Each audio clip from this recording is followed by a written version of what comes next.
the Ian Rapaport Stereo Podcast. We're bouncing back from adversity. We recorded a show. And it didn't get recorded. And you fucked up, man. Yeah, I know I fucked up. Now we got to do the whole shit over. But let's show the crowd and show the people how easy this shit is for us, Duke. No doubt, Duke. No doubt, Duke. There's some gold that'll never be heard, but we're going to bounce back and come up with some more gold. It's just a matter of digging. We go with the flow. Yeah. We do it rough, rugged, and raw. We do it live and direct. And we're doing it live for real May 9th, May 11th, and May 13th. We're taking the motherfucking show on the road again. Mm-hmm. On some Willie Nelson shit. On the road again. Yes, sir. We're going to be in San Francisco at the Chapel, May 9th. We're going to be at the Triple Door in Seattle, May 11th. And we're going to be at the Biltmore Cabaret. We're taking it international for the first ever international show of the Ian Rapaport Stereo Podcast in Vancouver, British Columbia. May 13th, May 9th in San Fran. The young shooter, Dean Collins. Damn.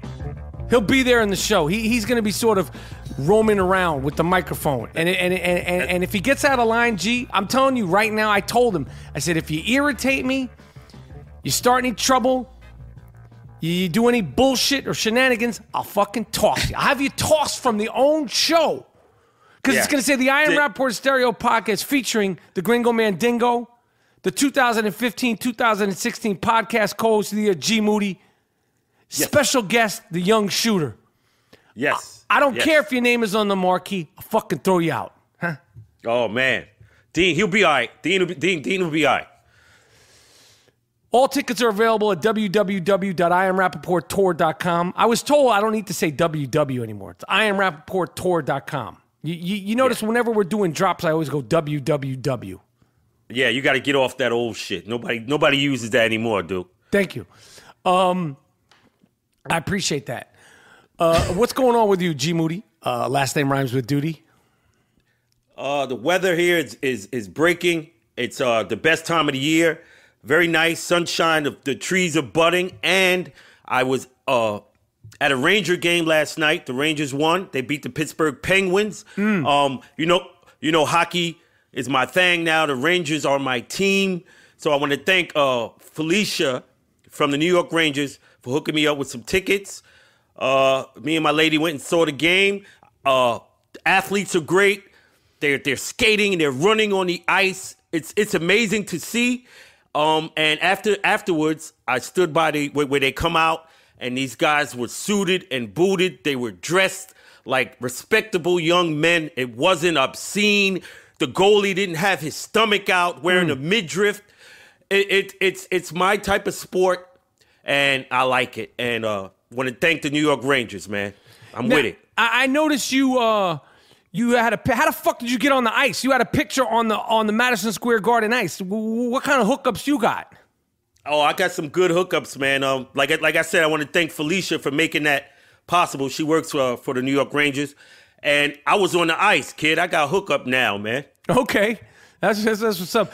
Yo, I used to fuck with hockey, man. My father loves hockey. I used to fuck with hockey like in the 70s and the 80s when it was Phil Esposito, Barry Beck, Ron Duguay, Ron Greshner and them, John Davidson, you know, and my man Nick Fatillo from Long Island. He used to be out there fighting, catching Tourette's spasms on the bench after fights from Strong Island, was a bruiser.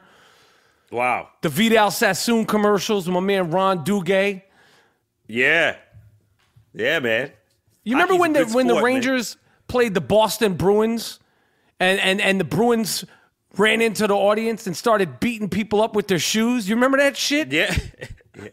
Yeah, hockey's about that life, man. They permit the fights. There's no resting. No one took the fucking night off just because he wanted to take the night off. These are athletes. They get paid to play, and they come and they play. All right. Well, G Moody's an official hockey fan, and yes. We need somebody to represent the NHL for us, Moody. So hopefully your continuing knowledge and expertise of hockey will grow, and you could be the official NHL correspondent of the Ian Rapaport Stereo Podcast, along with being the 2015-2016 podcast co-host of the year. Yes. If you never listen to the show, many hats. I'm sorry.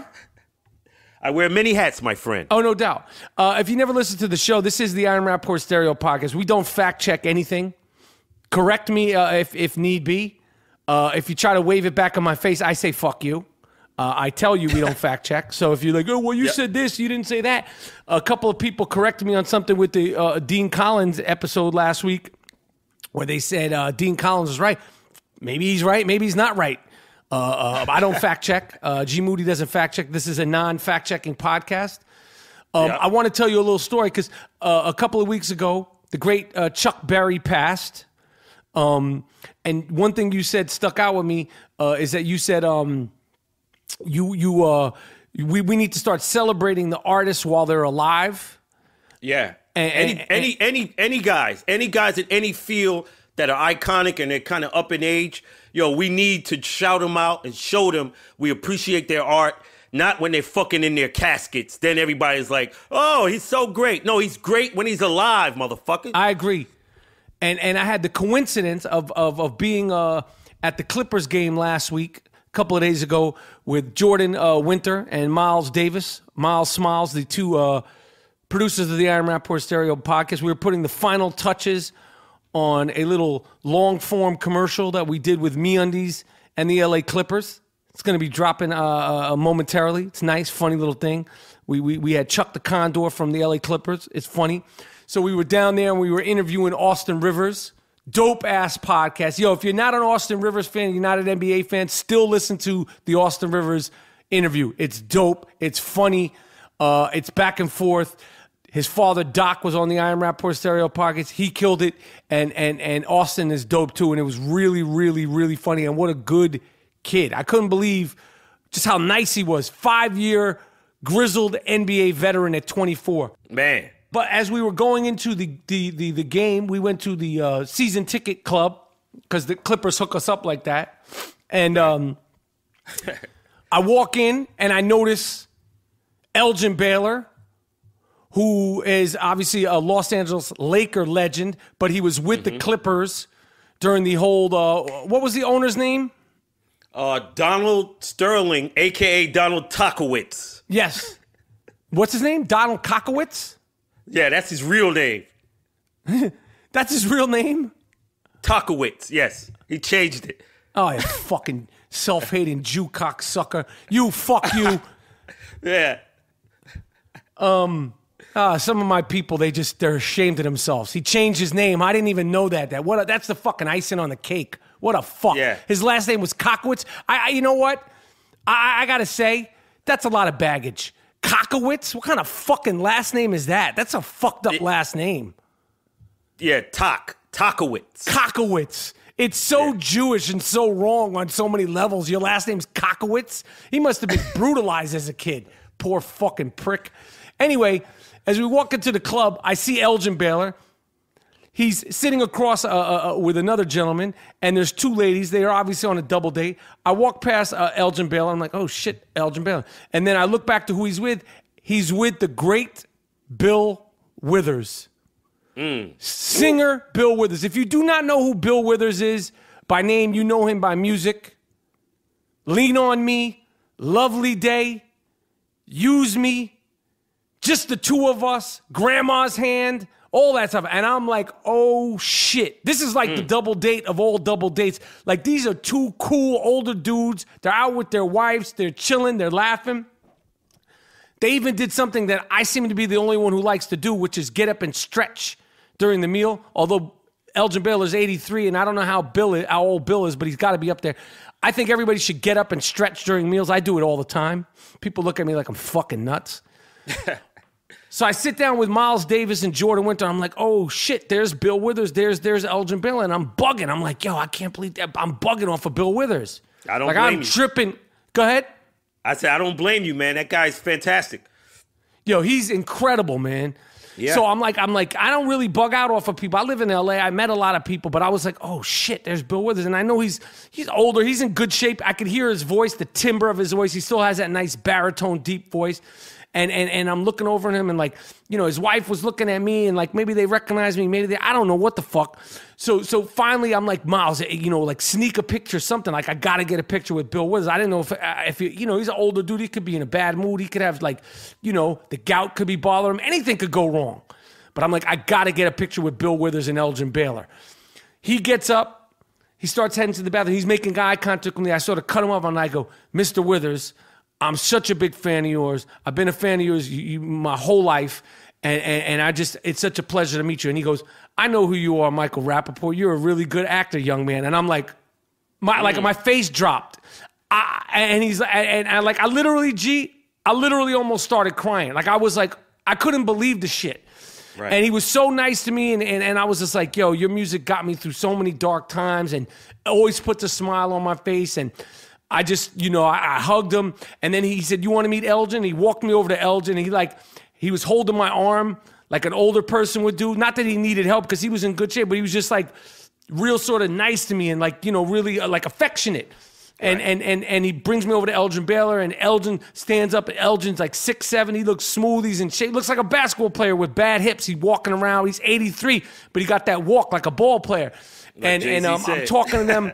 I got a dope-ass picture with Elgin and Bill Whithers. And, you know, I was talking to them. And first of all, I want to say, Staples Center, you need to put a statue of Elgin Baylor outside the Staples Center. Forget anybody else right now. Kobe can wait. Celebrate Elgin Baylor while he's alive.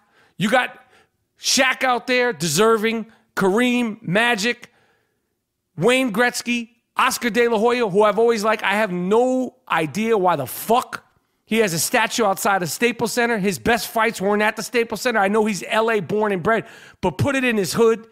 Doesn't make any sense to me. They got Jerry West out there.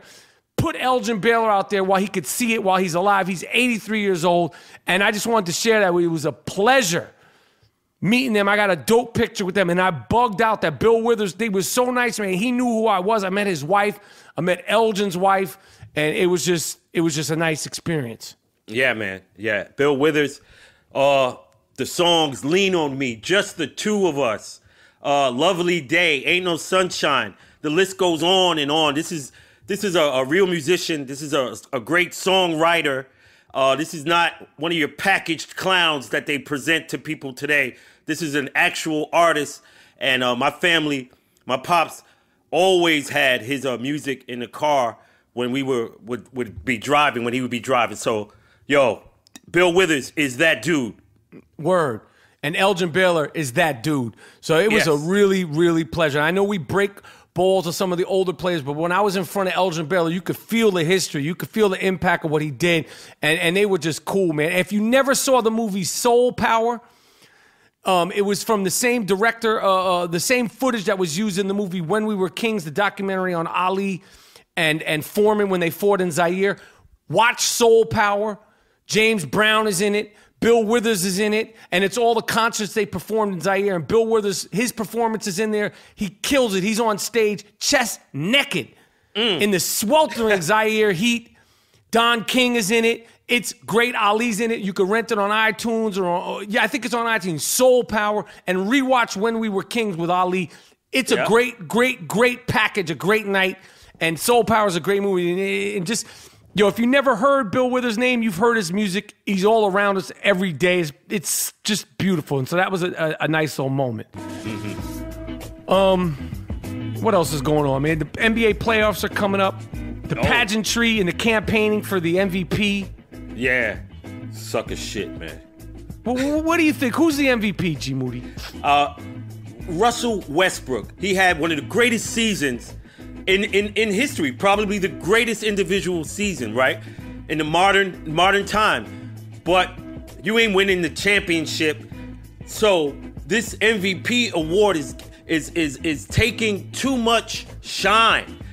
People are making it seem like it actually means something. This motherfucker ain't gonna get out the first round. So it means jack shit. Right. The regular season MVP is another example of the skinny genification of the NBA. Right. You think Dirk Nowitzki gives a fuck about his 2007-2008 MVP trophy that was given to him after already being eliminated from the first round? You think he looks at it with pride? He doesn't give a fuck about his regular season MVP. You think Charles Barkley gives a fuck about his regular season MVP that he won in 92, 93, and then a couple of weeks later got his ass kicked by the Chicago Bulls? He doesn't care about that trophy. You ain't that valuable. No. James Harden and Russell Westbrook have been incredible. I fuck with Russell Westbrook. I met him once, and I said just that to him. I said, I fuck with you. Yeah. And James Harden is totally, he's almost should win most improved because the whole first part of his career, he was one of the most reluctant passers I've ever seen. He's almost leading the league in scoring and assists. But not one of your teams is even making it to the NBA Finals. I hope to God they decide to give either Russell Westbrook or James Harden the MVP trophy before their teams get eliminated from the first round. OKC will be lucky to make it 6 games against Houston. And you're going to give him the MVP trophy and he's supposed to be happy? You better give it to him before they get eliminated because they are getting eliminated. Right. And let's see what the MVP can do. If you give him the trophy before the playoffs, the MVP is supposed to take us home, get us to the second round, prove to the crowd and to the world I'm the MVP because I'm getting my team out of the first round. But that ain't going to happen. And if it does, it adds to his whole fucking thing, man.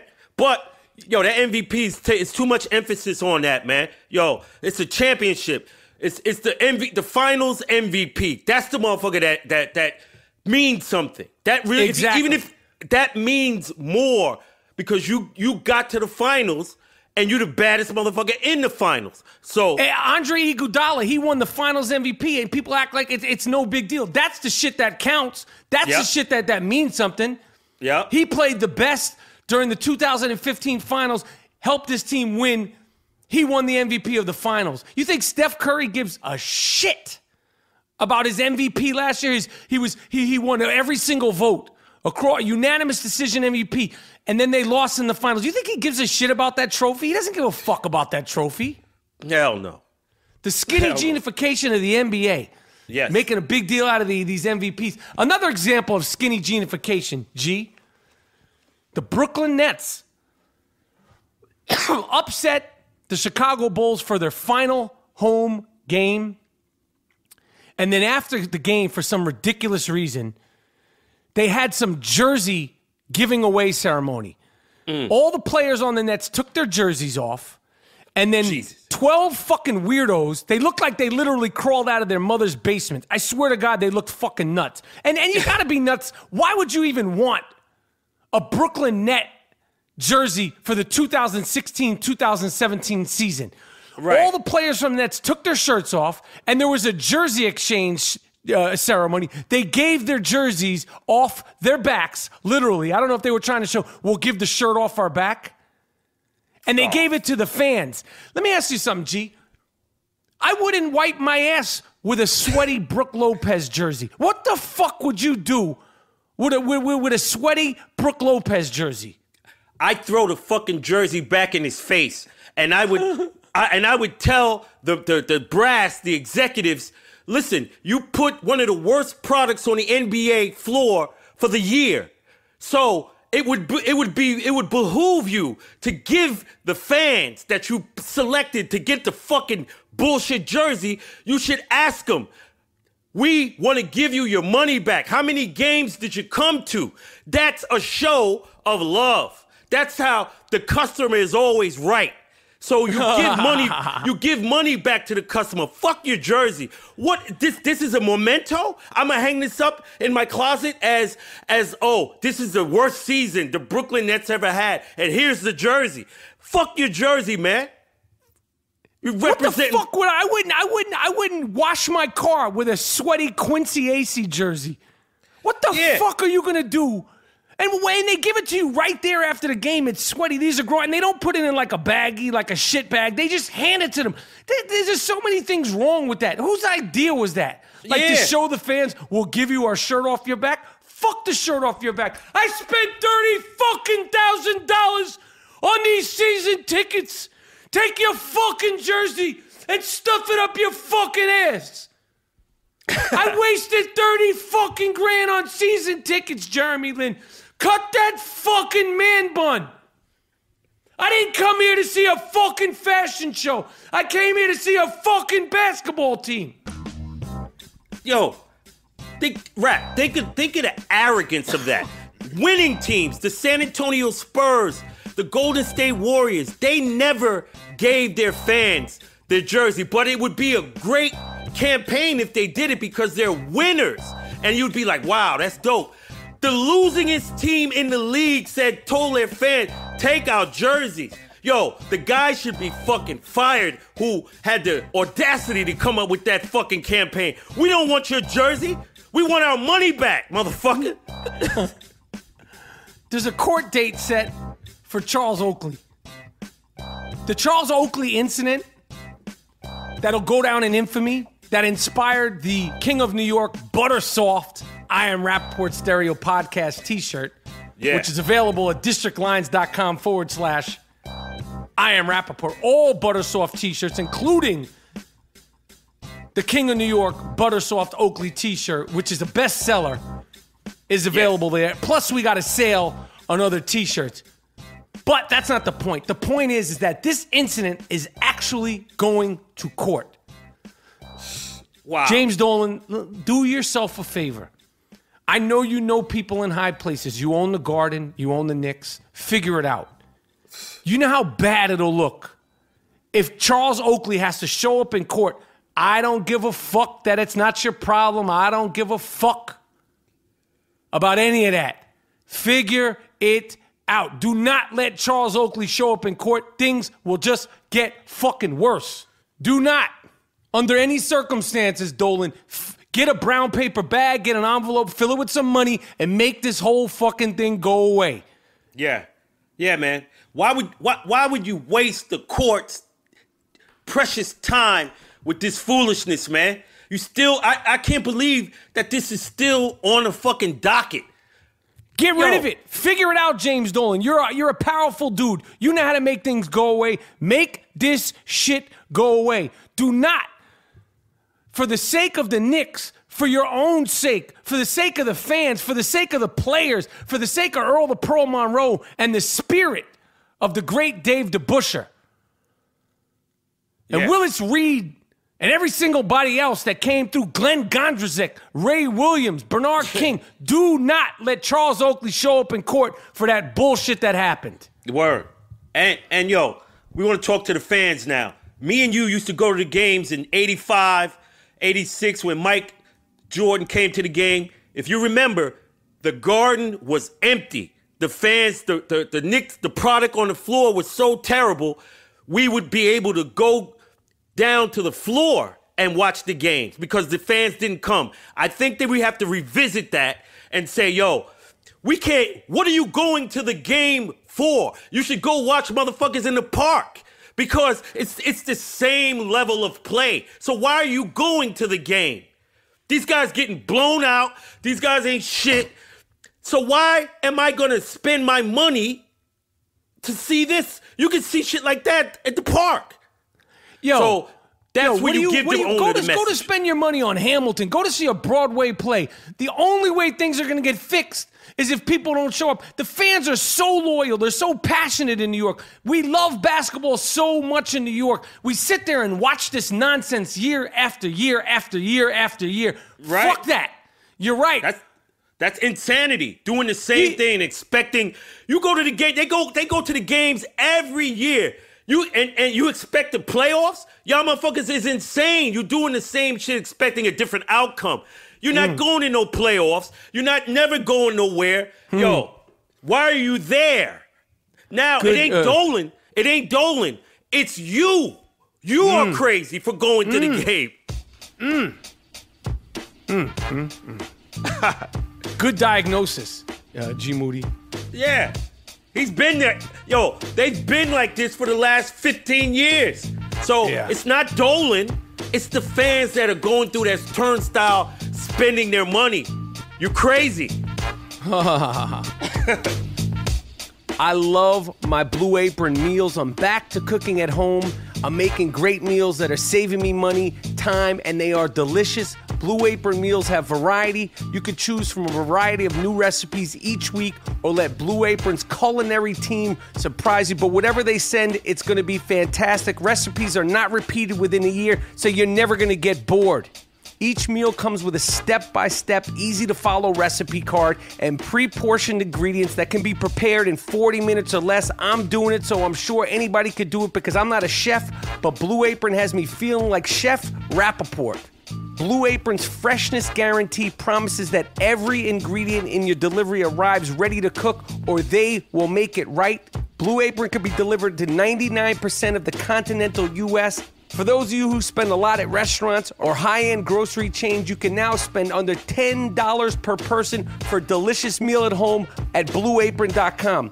All right, now check out this week's menu and get your first 3 meals free. Okay, get your first 3 meals free with free shipping by going to BlueApron.com/Rapaport, RAPAPORT. Blue Apron is a better way to cook. Gamertag Radio is headed to E3 2017. E3 is one of the biggest events for Gamertag Radio, and you don't want to miss this. Join hosts Danny Pena, Paris Lilly, and Peter Toledo direct from the convention center floor. What are the plans for Microsoft? We're going to see more new titles from Sony PlayStation. And how about Nintendo? Interviews, roundtable discussion, previews, hand-on impressions, and more. E3 2017 coverage on Gamertag Radio. June 11th through the 15th. GamerTagRadio.com or play.it/Gamertag.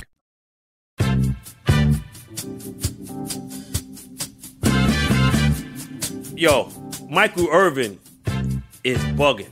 He's Michael Irvin, the football player. Yeah, Hall of Famer, former wide receiver for the Dallas Cowboys. Great player. He's showing some Warren Sappian behavior. He was at a bar and he did one of the no-nos. He brought a woman who he said was a friend, treated her like 10 years was his niece. He brought her up to the hotel, which is an absolute no-no. As a black person, there are things that you're supposed to know not to do, especially as an athlete. So she comes in the room and she says, you know, I started feeling sleepy, and then I woke up. And then I was fighting him off of me, and I felt like I was drugged and raped. Shit. Oh no. When you hear that, this has been going on for the longest time, right? So now she subsequently hires the pitbull lawyer, Gloria Aldred. So this is another case that I think white girl syndrome, but they haven't shown her race. So I'm going to hedge my bets. I don't know yet, but it seems the behavior seems like white girl syndrome. Very foolish. So you don't know if it is a white girl, and you don't know if this has been another person who has been taken down by white girl syndrome. You don't know that for sure. I can't, but the behavior and the tendencies say it. It exhibits that because you know you at the hotel with a chick and you bring her up to the room. You opening yourself up, especially as a black person. You opening yourself up for this shit. And your man, Warren Sapp, just got bagged, was naked in the hallway. So you didn't learn from that? Yo, I like Michael Irvin, man. I like Michael Irvin, man. Me too. These football players, they need to be careful. These athletes need to be careful. And this whole idea of having the NFL in Vegas, it's already off to a bad start. You heard about, they had a charity event. NFL players were out in Vegas, a whole bunch of them. James Harrison, like all sorts of dudes. Marshawn Lynch, former players, current players. They were out there having an arm wrestling contest. It was all for charity and all that. And now they're not supposed to be there because it's Vegas and it's betting and all this. What do you think is going to happen when the Oakland Raiders become the Las Vegas Raiders? What do you think is going to happen when the Pittsburgh Steelers or the New York Giants or the New York Jets or the Minnesota Vikings go into Las Vegas to play the Las Vegas Raiders? All kind of shit is going to happen. Leave the fucking Raiders in Oakland where they belong. Yeah. Yeah, man. Yeah, Vegas, NFL team. Yo, you might as well just drop all the rules, man. You motherfuckers going to be getting in trouble there every week. Every team that comes in there going to get into some players going to get into some shit. Imagine Pac-Man Jones in Vegas. Yo, imagine my man Cromartie, super sperm himself. And what is his name? What did I call him? Super sperm. Antonio Cromartie, right? Yeah. The man who had twins with a vasectomy. Imagine him in Vegas. Come on, man. You can't do that shit, man. And then they're gonna wind up having the Super Bowl in Vegas at one point. Fuck that, man. Yeah. Yeah. All right, chaperones. Okay, so these are a couple of things that are really nuts. Caitlyn Jenner, fuck you. Oh man, fuck you, man. I've had enough of Caitlyn Jenner. You know, I watch the Kardashians. I watch my reality shows. You know, I'm hyped. I wish there was. I knew if there was people that listen to the I Am Rapaport Stereo podcast, the worldwide phenomenon that was into Housewives as much as I am, because it's not something that I could discuss with G Moody. You don't give a shit, and I understand that. I know that I'm alone in this. I'm not even trying to convince you to do it. I love it. As much as I love the NBA, NFL, and fantasy sports, it's crazy. I never thought it would be that way. I never predicted, but I fuck with the Housewives. I hear you. Everybody got their thing. A four-part reunion of the Real Housewives of Atlanta, and it looks like a bloodbath. Even The Godfather only had 3 parts. This is unprecedented. I can't wait for that shit. Yeah. But I watch, my Sunday night is this now, Moody. Sunday night is like the TV night of shame. Not for the Housewives. Housewives I'm proud of. Okay. But it's Housewives, okay? Then we watch 60 Minutes, okay? Because you got to balance it out. Then we watch Keeping Up with the Kardashians. Oh, shit. Then we watch Girls. And I like all of it. I like all of it. Now, this Caitlyn Jenner is about to do another sit-down interview with Diane Sawyer. Okay, now on the recent episode of Keeping Up with the Kardashians, Khloe Kardashian, who we break her balls, rightfully so, she sit down and had a woman-to-woman conversation with her former stepdad. Oh, a woman-to-woman. Yo, that's what it was. It was a woman-to-woman conversation. With the motherfucker sounding like Grover. And she's been the only one who hasn't really adjusted to it much. And she kept it funky with him. She said, Caitlyn, you're not the stepdad I once had. And I said, you know what? I got to give it to Khloe Kardashian. She kept it funky with the cameras on. She was like, I don't know, Caitlyn. I don't know who the fuck you is. I don't know anything about you. Caitlyn is sitting there in full makeup, high heel boots, and all that other crazy shit. And the rumor is that on Caitlyn Jenner's second interview, her follow-up interview with Diane Sawyer, that she will reveal that she finally cut that dick. And I'm gonna applaud. Woo! We asked for it, and you said it. What did you say, G Moody? I said, where is that dick? Where you gotta cut it. But when I heard that she cut it, that gives me the willies. Like when somebody get their shit chopped off, it's no cause for celebration in a man. Like I get the creeps. My shit started. But if we've been asking for 2 years, where the dick at? Where your dick at? Yeah, you can't be a lady with a loaf. So I have to applaud her for taking that. That's what I just said. Yeah, because that as a man to actually go through with that is some shit. Yo, that means you're really about that life. Yeah, and we can't ridicule and pop shit because she really did it. So apparently, you know, and we said she should present it in a Snapple jar to the world, like, yo, for all you doubters like you, G Moody, and me, Michael Rapaport, now shut your fucking mouth. Yeah, any guy that cuts his loaf off, you a lady, man. I give you all. I don't give you no props, but I'm gonna tell you, you a lady now. And because you don't have that appendage. And it takes a lot of courage to go in that hospital and be like, yo, I don't want this. Shit, that's crazy, man. I don't want this. But, yo, I give her. I'm going to start. I'm not going to say he. It's a her. Yo, that gives me the willies, man. I took a shower. I just grabbed my shit and said, man, these motherfuckers don't want you. These non-binary gangsters out here, man.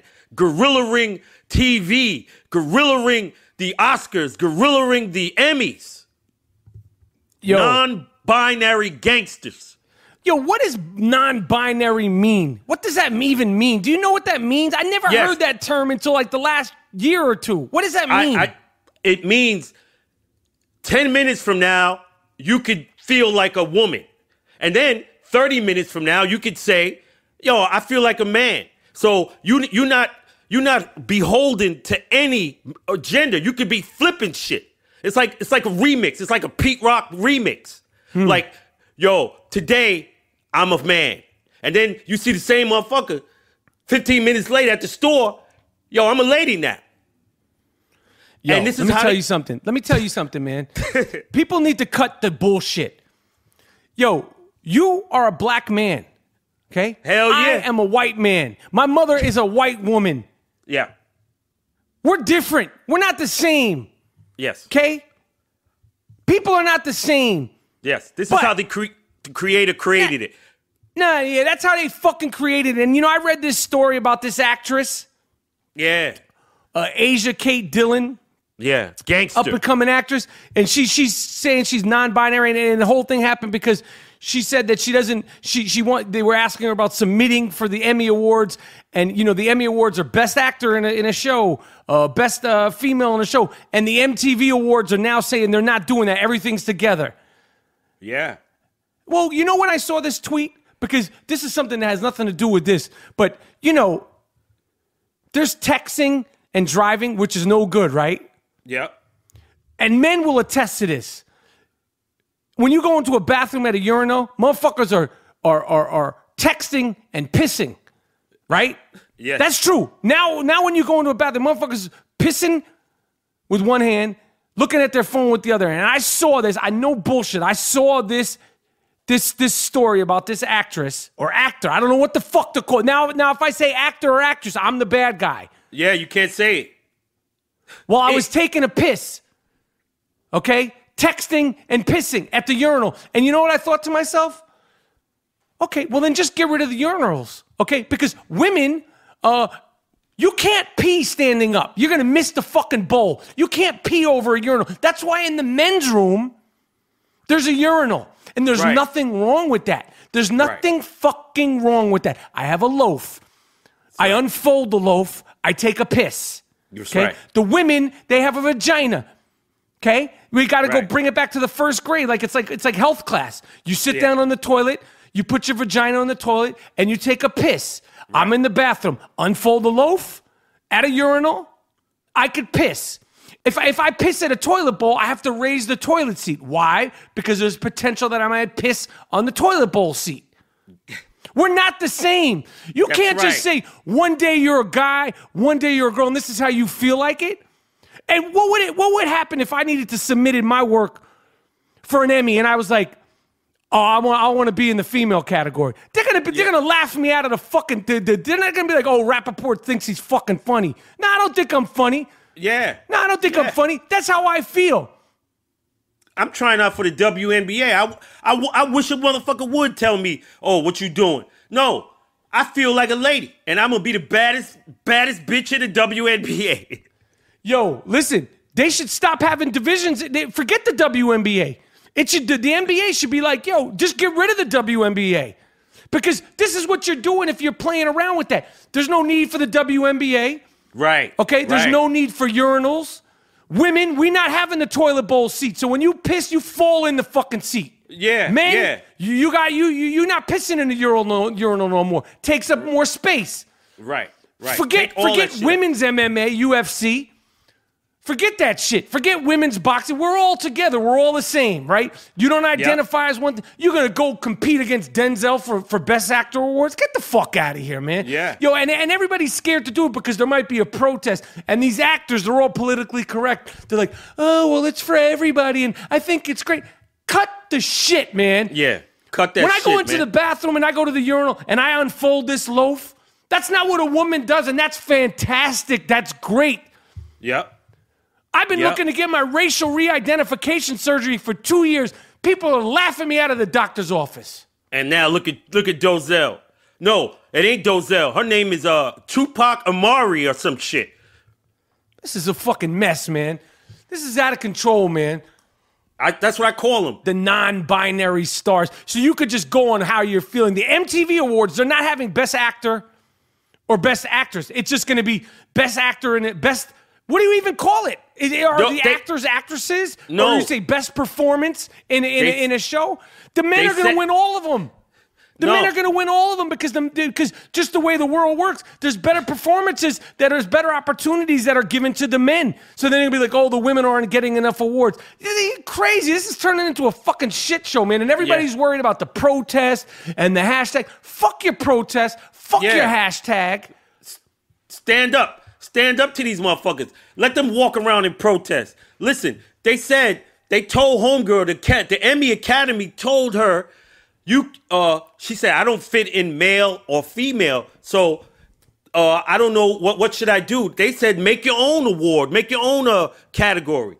So she gonna flip the switch on y'all motherfuckers. Watch. She gonna be like... And you know, the LGBT community, which I totally respect, they have their own awards. Well, I want to be up for them shits too. How the fuck, why aren't I up for those? Yeah.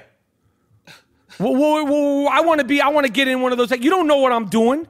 You don't know what kind of shit I'm into. You don't know what's in my heart and in my soul. In my soul, I'm fucking Doris Day. Fuck that. Yeah. And I want to see if I'm taking it serious as this actress, Asia Kate Dillon. Yeah. I want to start auditioning for roles versus Reese Witherspoon in them. And I want an award too. What do you want it? The baddest black man on the podcast. Yo, I honestly think that the WNBA needs to disappear. And the NBA should become, it's for men and women. And see how many women make it to the teams. Yeah. Yeah. And if the WNBA sticks around, G Moody, you feel like you're a woman, you should be able to try out for the New York Liberty. Hell yeah. I'm coming just like I am. I'm not shaving. I'm not doing none of that. It doesn't matter because inside, you feel like a woman. Inside, I'm Cheryl Miller, motherfucker. I'm coming here to bust y'all ass. Hey, they have all this nonsense. 10 perfect gifts for your 9 binary people in your life. First of all, I know a lot of people, and I have no problem with anybody. Yeah. I've never met somebody that claims to be non-binary. But they make these things. These are different gifts that you could give the non-binary people in your life. Now you gotta think, give her a tie, like you used to give your pops. Give her a tie. I heard you feel like a dude. Here's a tie. Right. Fucking like a plaid tie. Another thing, my man Barry Manilow, who Barry Manilow is one of the most prolific songwriter performers ever. Yeah, Barry's bad, man. I mean, if you're our age, like he was a part of our life at the Coba, all that shit. I mean, Copacabana, he's tight, man. He's publicly come out as anybody gay. knew, motherfucker. Yeah, that's what I was gonna say, Barry. You wasn't fooling anybody. You didn't need to make a fucking public thing about it. We fuck with you no matter what you are. You're dope. Your music is dope. Nobody was questioning whether or not you were gay or not. He was singing songs about women. Even the songs are still funky. Nobody cares. Yeah. Nobody cared. You should have been came out. Yeah, it's not like you was hiding. Motherfuckers knew. Barry, you had nobody fooled. Even as a kid, I was like, oh yeah, he's gay. What else is going on, G Moody? Yo, I want to cue the sick fuck of the week music. This award is earned, not given. It's called the sick fuck of the week. This guy's really sick.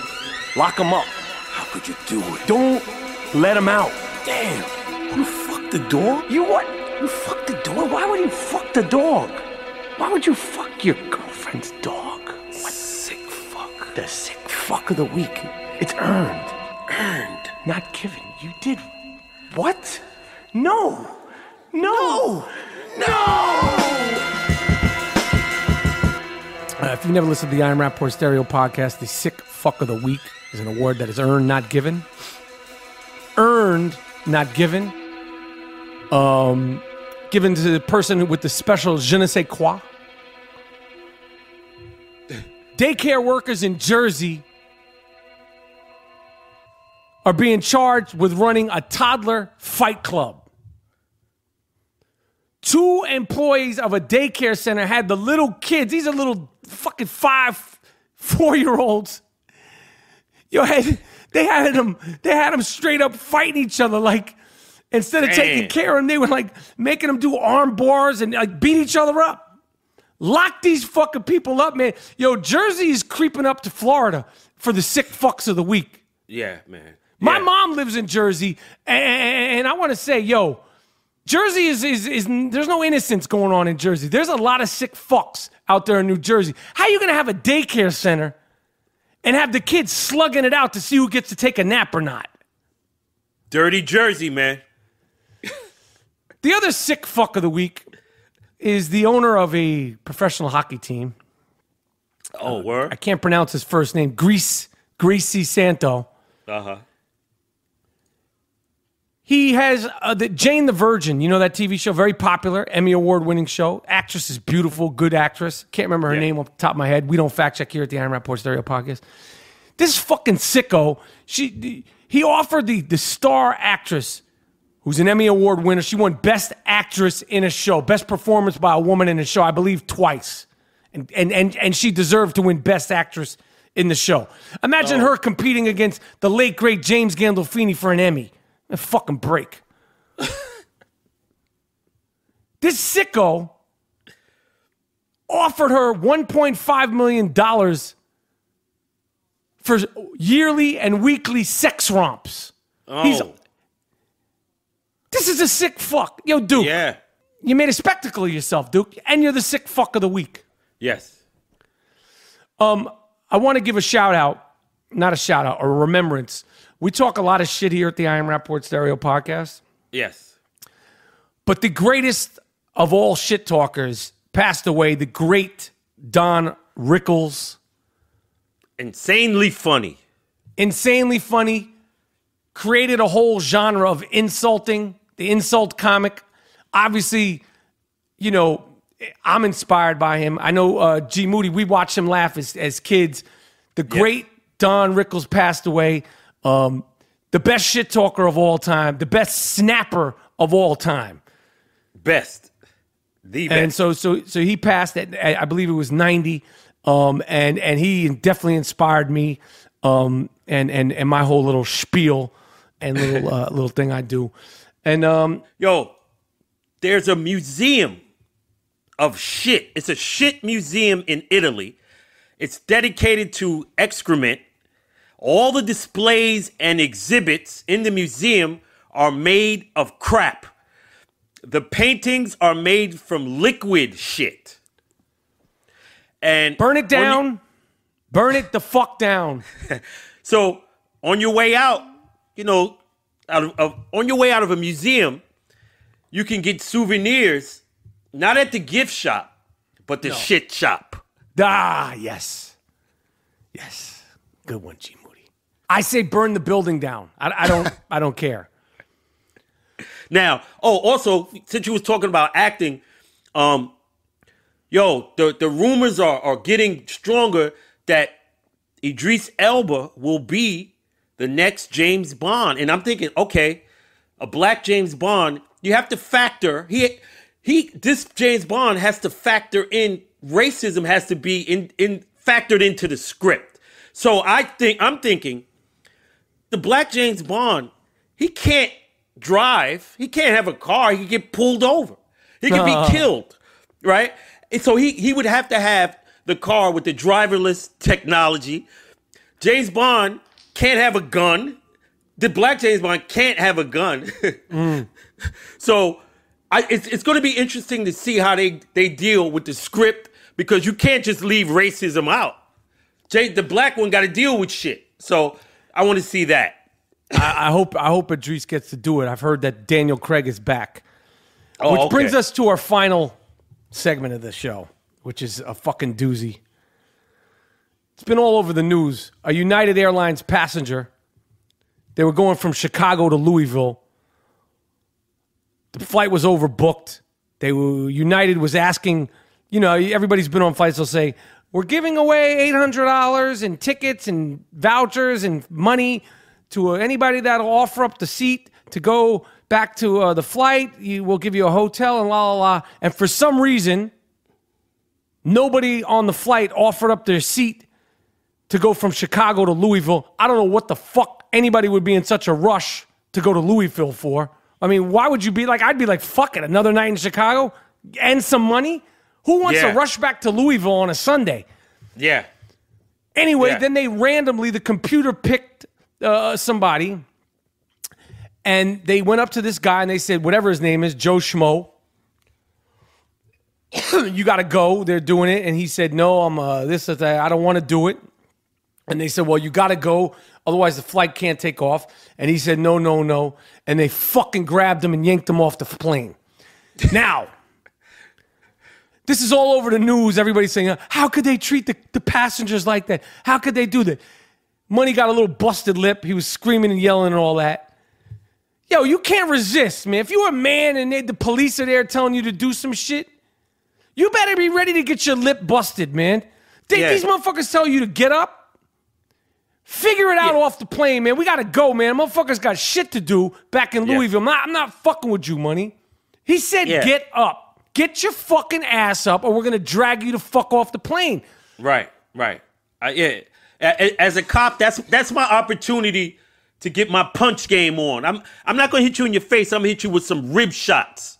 These guys are looking to kick ass. Yes. They want to kick ass. And you on the plane doing little everybody's with the protesters. Money said, get the fuck off the plane. Get the fuck off the plane, Duke. What the fuck is the matter with you? And everybody's like, well, why would they treat the passengers like that? I'm never going to fly United again.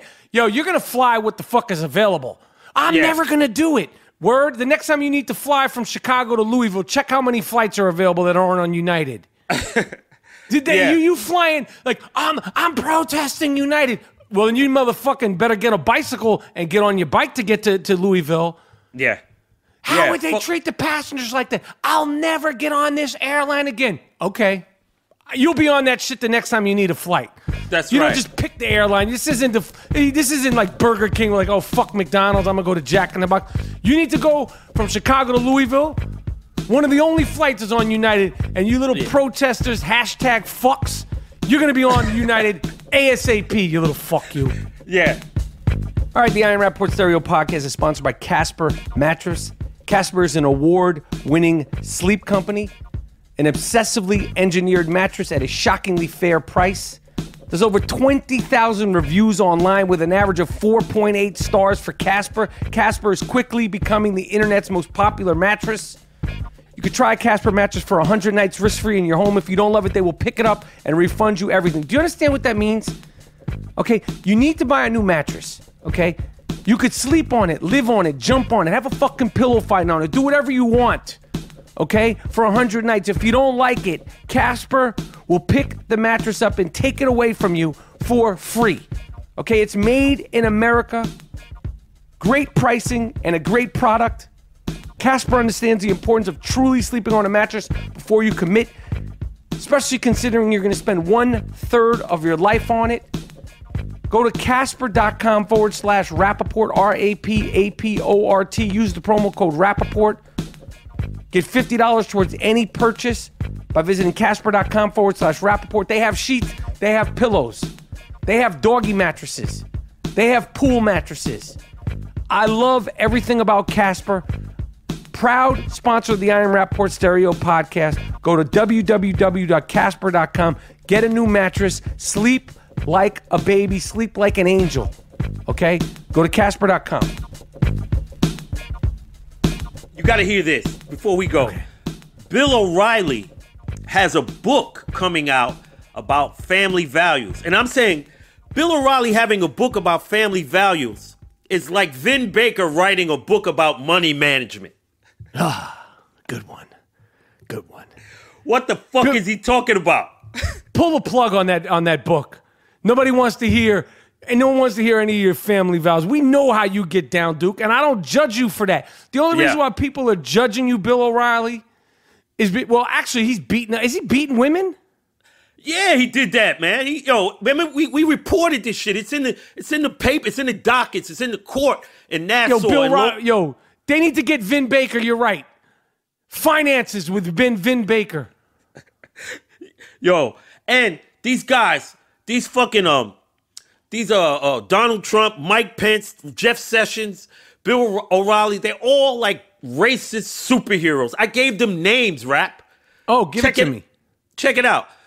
Mike Pence, gay basher, like a racist superhero. Jeff Sessions, the amazing slave catcher. He's like the best slave catcher in the world. Yeah. He'll like catch him in his spider web or whatever the fuck he's doing. Mass incarceration. He got his web. It's like Spider-Man. Boom. Mass incarceration. Bill O'Reilly, lastly, the incredible bigot. And I'm done. Yo, this is the Aielloing Rapaport Stereo Podcast. Yo, Miles, take us out on that new G Moody beat, Clouds. Again, we're going to be performing live the 9th, San Francisco, 11th in Seattle, and the 13th in Vancouver. Tickets are available at www.aielloingrapaporttour.com. Tickets are available. We'll see you in San Fran, Seattle, and Vancouver. We'll be back soon with more heat. I am the Gringo Mandingo. He is G Moody. The last name rhymes with duty. This is the Aielloing Rapaport Stereo Podcast, and we're done.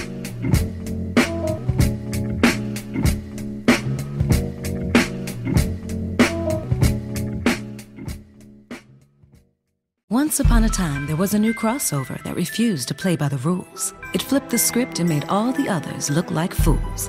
Featuring styling that's sexier by far and handles like a rock star. Introducing the first ever Toyota CHR. Enjoy agile handling in the body of a seductive crossover that comes with standard 18-inch alloy wheels. The first ever Toyota CHR. The perfect ride to spin your own tail. Toyota. Let's go places.